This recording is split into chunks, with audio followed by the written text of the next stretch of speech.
Gingona Park. I love Butuan.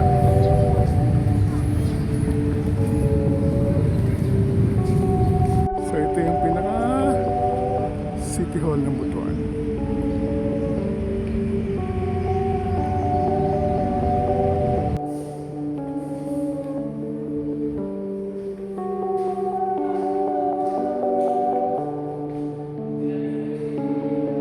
Gawa ni Leo ang kiniloking ng Butuan. Ito na, kainin na natin. Hello mga senyor, nandito na tayo sa Agusan del Norte at ating i-explore ang city ng Butuan. Isa sa pinakamasaysayang city dito sa Northern Mindanao. So punta tayo sa museum, sa City Hall, sa Provincial Capital, sa palengke, sa simbahan at iba pang attractions na matatagpuan natin dito sa Butuan. So tara na, let's explore Butuan. Let's go!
Entering gate number 2, arrival. Laki tayo sa 3rd floor. Nandun yung departure. Okay, going to the 3rd floor para sa departure. So dito na tayo sa check-in counter. Although ang ginagawa natin normally, nagche-check-in na tayo online, so we don't have to pass through this tawag oras. Let's go to gate 132.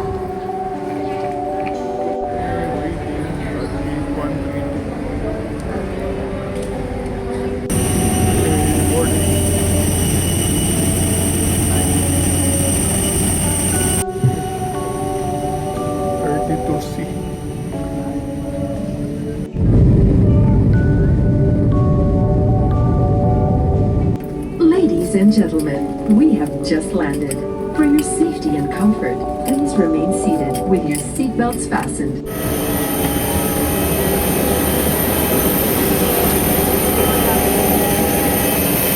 We just landed. Welcome to Butuan. Welcome to Butuan.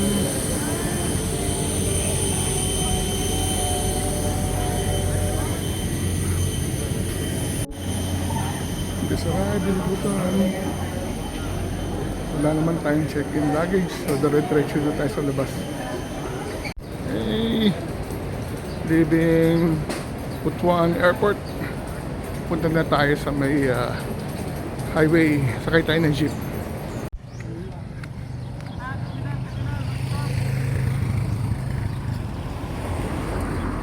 Sakay tayo.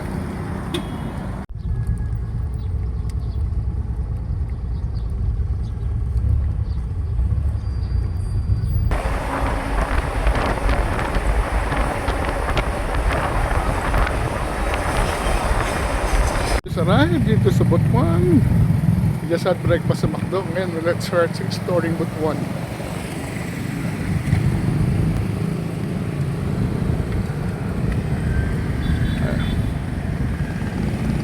Gaisano dito sa kanan, SM doon sa kabila.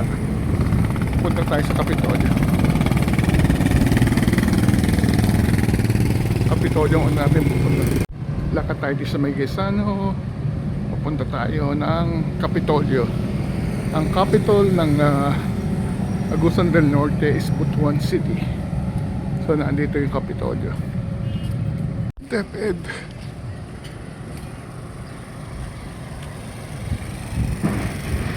So nandito na tayo sa pinaka-provincial capital ng Agusan del Norte. Sa Dow Festival, ano kaya yan? So nandito na tayo. Ayan, 1930, 1956, 1951 ang provincial capital ng Agusan. Narating na rin natin.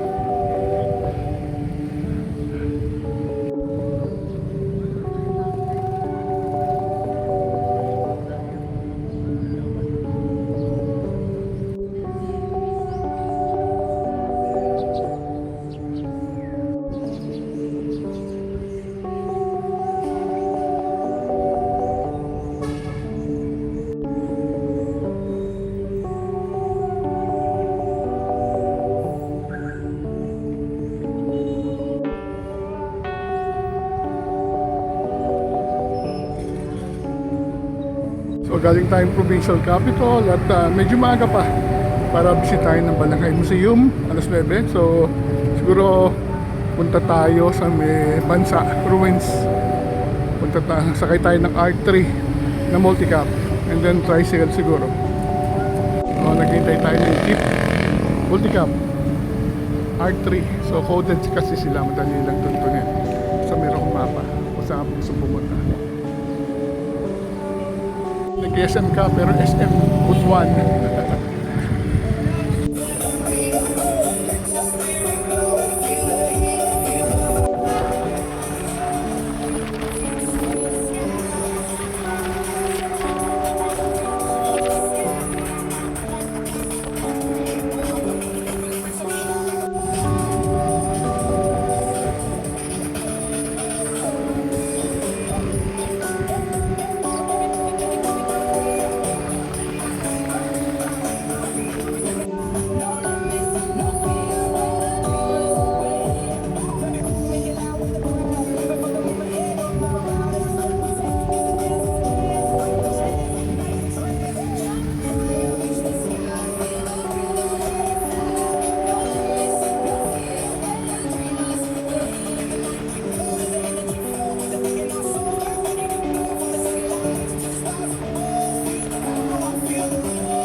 Bansa Ruins. Ano pa yung tricycle? Sakay tayo. Ayun, Bansa Ruins. So sakay tayo ng tricycle. Punta tayo Bansa Ruins. Mas maganda doon, tabing dagat. Bansa Ruins. Kita ka magka-basic pa sa pumunta na. Kaso ruins na lang siya. So na-recognize sa ngayon ang Salvador del Mundo sa Carayo.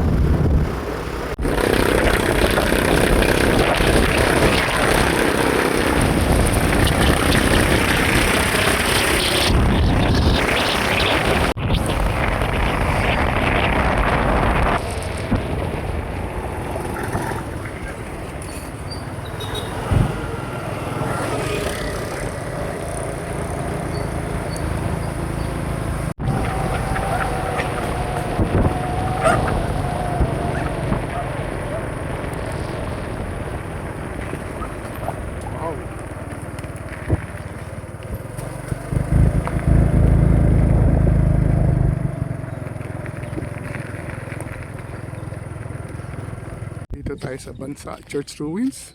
Said to be the oldest church in Mindanao. Kaso ruins na lang siya. Wala na yung pinaka-simbahan mismo.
Giant Balete Tree. Tapos meron doon, no? Kuweba. Pero dati napapasok kaso lumiit na ng lumiit. Tingnan natin kung kaya tayo. Kung makakapasok tayo. Pasok sa ilalim. Sabi. Lalim. Lalim.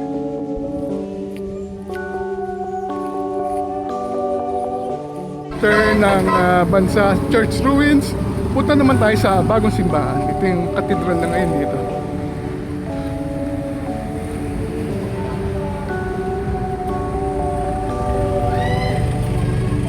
Simbahan.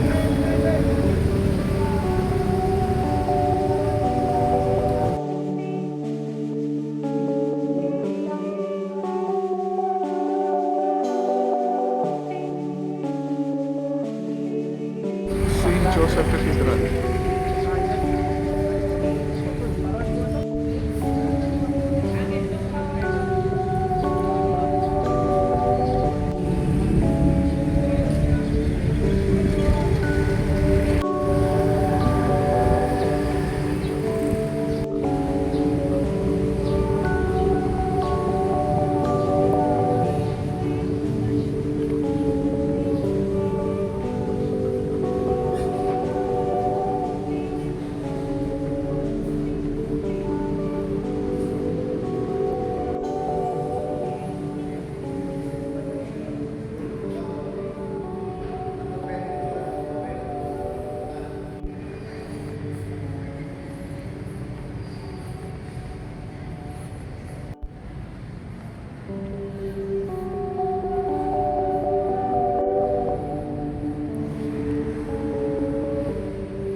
Pinakakatito nila kung saan umupo ang cardinal at tinatawag na cathedral.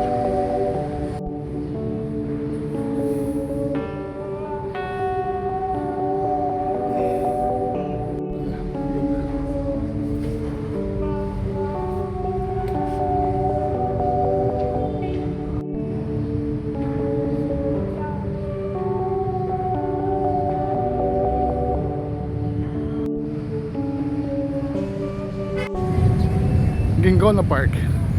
I love Butuan.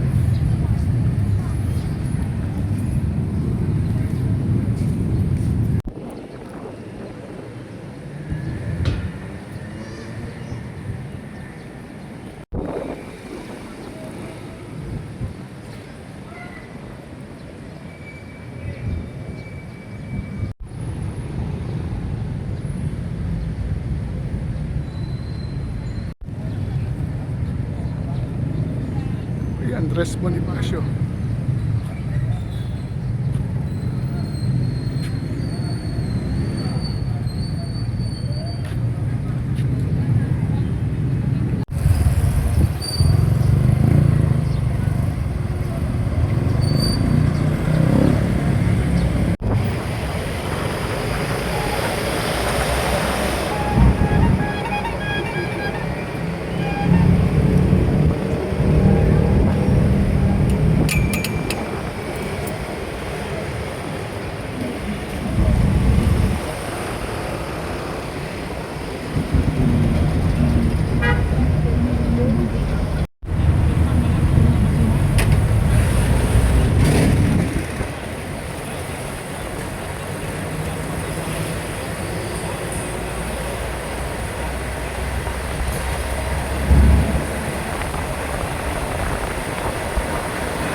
So ito yung pinaka City Hall ng Butuan.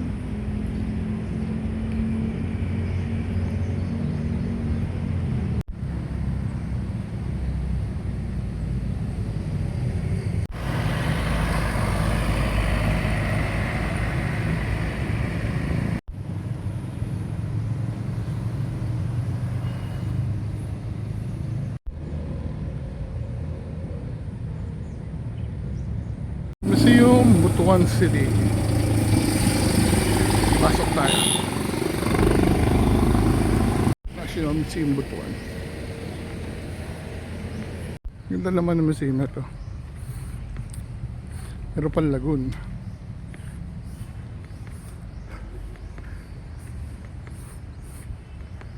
Oh, may lagoon museum.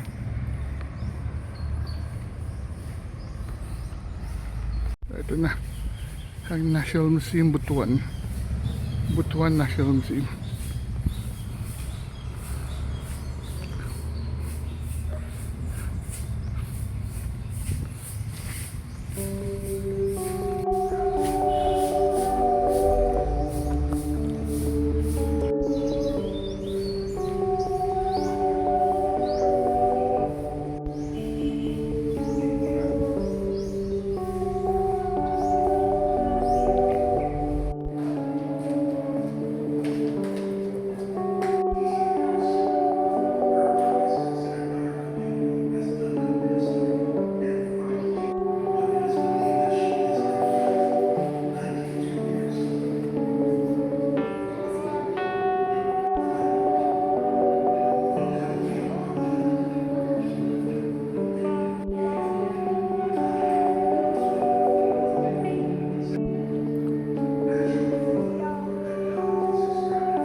We're trading with Vietnam bago pa dumating mga Kastila.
tricycle ng Butuan. Papunta kami pala.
Okay. Ito. Malasugi. 195 sir, ang pina-ingredients niya. Ha? Ang pina-ingredients, Kasama na ingredients? 185. 195 kasama na ingredients. Sige. Sige, sige. So, ano Malasugi. malasugi. Kilo sila? Direct? Kilo man. Kau yan, kandiri ako. Bili tayo at ipapakilawin natin.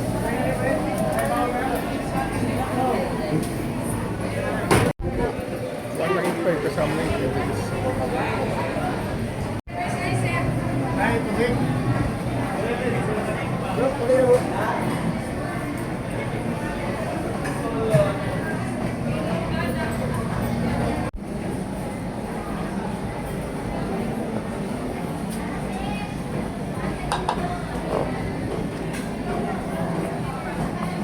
O sige yung karon. Sino yung sili dito?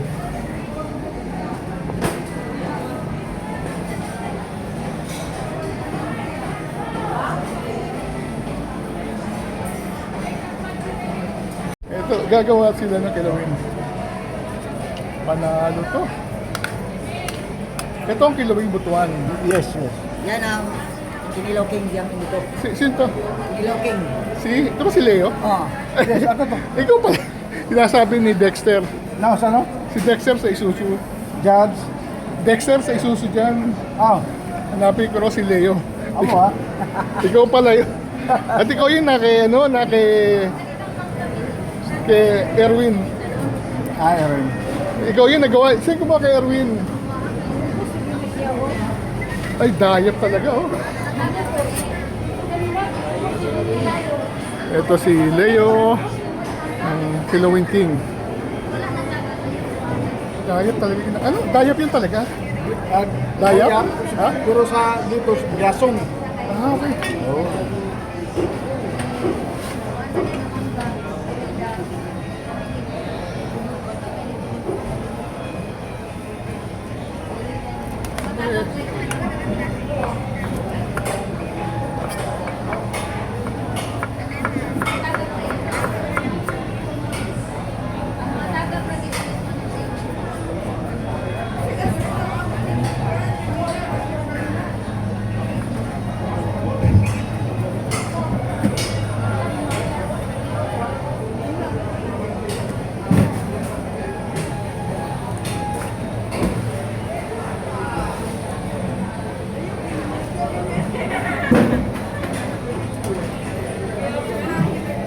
Tatlo, sir. Okay na? Tatlo. Okay na? Okay. Nang, ito, 50 pesos to. Oh, sige.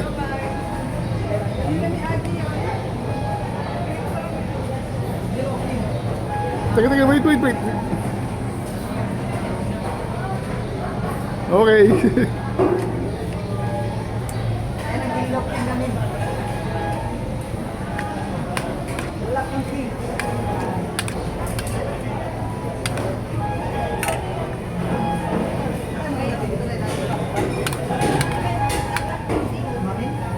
So yung ginawa kay Erwin Yusuf.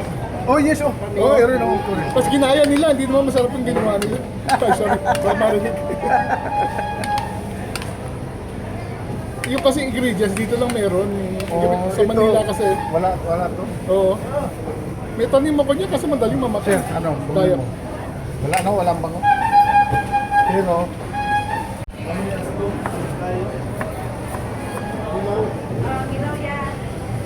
Lok, angkat mangga.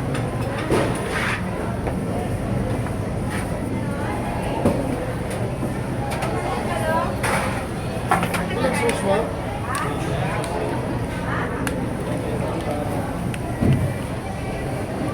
Gawa ni Leo ang kiniloking ng butuan. Ito na, kainin na natin. So, titikman natin ang gawa ni Leo. Ito si Leo. ito, Blue Marlin to, ah. Blue Marlin. Malasugi. Malasugi pala Blue Marlin. Yes. Ano, mag-coke kayo? Coke? Coke, basta, sir, basta sa amin, Grabe, kasi sarap. para magkilaw. Oh. Grabe sarap. Oh. Di ba ngayon lang nakatikim ka ito kasi ang kanila. Les na may coke, Les. Hindi, Suki pala si Blue Marlin. Sarap! Iba yung iba yung pagkakinilaw niya. Parang nag-explode yung flavor sa bibig mo. Doon yung ginamit sa kilawin kanina, nakita sa palengke. Hello, it's a beautiful morning here in Butuan and we're about to leave. So, for another Puerto Surigao City and I'd like to end our Butuan City vlog here. So, natutuwa ako, nag-enjoy ako talaga sa pagbisita natin sa Butuan. Una, napakalinis talaga ng Butuan. So, wala tayong nakikita mga kalat, wala mga upos ng sigarilyo. Mahigpit pala sila sa smoking ban. Number two, napaka-efficient na kanilang transportation system sa tulad natin ng mga outsider. Sundan mo lang yung mga jeepney signage na R1, R2 at makakarating ka na sa pupuntahan mo at napakamura ng pamasahe. 13 pesos or 11 pesos pag senior. So ipapakita ko sa inyo ito yung ito lang yung susundan ninyo, ito yung nakalagay sa kanilang website. Ano yung explanation kung ano yung mga ruta. So madali lang naman silang sundan at very convenient. At napakababait ng kanilang mga driver. Nagte-thank you pa pagbababa mo. At very helpful sila. Hindi sila naghihintay. Tsaka ikot lang sila ng umikot. So yun. Ang ginawa natin as soon as we arrive dito sa Butuan, pumunta tayo sa pinaka-provincial capital ng Agusan del Norte. Dahil ang capital pala ng Agusan del Norte is Butuan. Nakita natin napakagandang Capitol building. So, inikot natin siya. Nakita natin yung ganda ng kanilang architecture. Nakalagay yata is 1951 yata. In-establish yun. Hindi ko alam kung ito yung luma pa bago hinati yung Agusan. But just the same, napunsela natin. Pagkatapos noon, ang ginawa natin, dahil maaga pa, pumunta tayo sa may bansa. Sumakay tayo ng multicab at bumaba tayo mismo sa kanto ng bansa. At nag-rent tayo ng habal-habal driver. So mura lang, 20 pesos per person. Pero ginawa natin, kinontrata na lang natin. 100, inatid tayo sa bansa, Church Ruin. Ito yung isa sa sinasabing pinakamatandang simbahan sa buong Mindanao na matatagpuan sa bansa. Unfortunately, hindi na siya existing. So naruwis na siya, nasira daw ng bagyo or earthquake, whatever. But, at inilipat na rin ang pinaka-sentro sa Magallanes. So, nakikita lang natin sa napakagandang ruins. Pagkatapos noon, sumakay ulit tayo ng multicab. Pumunta naman tayo sa simbahan ng St. Joseph Cathedral. Nagulat ako, napakaganda ng interior ng simbahan na nakita mo na yung kanilang mga altar, mga retablo, ang gaganda ng pagkakagawa. So pagkatapos ng pinasyalan natin yung pinaka-Ginggona Park sa may harap mismo ng simbahan, siyempre meron tayong I Love Butuan signage kung saan tayo nagpa-picture. Pagkatapos nun, sabay ulit tayo ng jeep, pumunta tayo sa City Hall. Nakita din natin ang napakalawak na City Hall ng Butuan City. Ang ganda ng location na at sa may tabi ng City Hall, pumasyal tayo siyempre sa National Museum Butuan City. Dalawang exhibit ang natuwa ako na manghatay. One is the Lumad Textile na gawa ng mga iba-ibang tribo dito sa Mindanao, mga indigenous people. Nakita natin kung gaano ka-intricate ang kanilang mga textile fabrics na ginagawa na gumagamit ng mga indigenous fibers, mga magawa sa abaka, gawa sa mga yung natural dyes at iba pa. Pangalawang exhibit na, ito yung talagang pinunta natin dito, yung Balangay exhibit. So, dito sa Butuan, sa mga ancient settlements sa buong Pilipinas, bago pa dumating ang mga Kastila, meron na silang very sophisticated na pamamaraan ng paggagawa ng bangka. So, nandoon yung boat number 5 na naka-exhibit, yung natira na lang sa kanila. At nakarinig din natin yung explanation at marami pa lang nakukuha sa May Libertad. Boat number 1 is nandito din sa May Butuan. Di lang natin napasyalan ng boat number 2, nasa National Museum. So marami mga nakuwang mga bangka, mga balangay, kung saan nagmula ang pangalan ng barangay. At ang pinakahuli, at natutuwa ako, pumasyal tayo sa palengke at nabit natin si Leo, ang tinatawag na Kinilaw King dito sa Butuan. Napakasarap na kanya kinilaw. Gumamit tayo ng Blue Marlin. At marami siya mga local ingredients na ginamit. Yung lemoncillo or yung dayap or yung parang sa root crop na bilog at saka yung native na suka na galing sa nipa. All this made the most delicious kinilaw na natikman ko sa buong buhay ko. And then pinakahuli, pumasyal na lang tayo nagpahinga na lang tayo dito. Nagstay dito tayo sa My Place Hotel, My Dream Hotel na napakaganda, napakalinis at very affordable, conveniently located. And then nakatabi siya ng Robinson's Butuan kung saan tayo nag-dinner. Nakatikim tayo ng masarap na lechon meal na 199 pesos. And then finally, nagpahinga tayo. And ngayon, may kasamang breakfast ang ating lodging. So hinihintay natin ang breakfast. And after this, papunta na tayo sa bus station to go to Surigao City. So with that, maraming salamat sa pagsama sa atin. Biyaheng Butuan. Travel while you can. Until our next vlog. See you soon.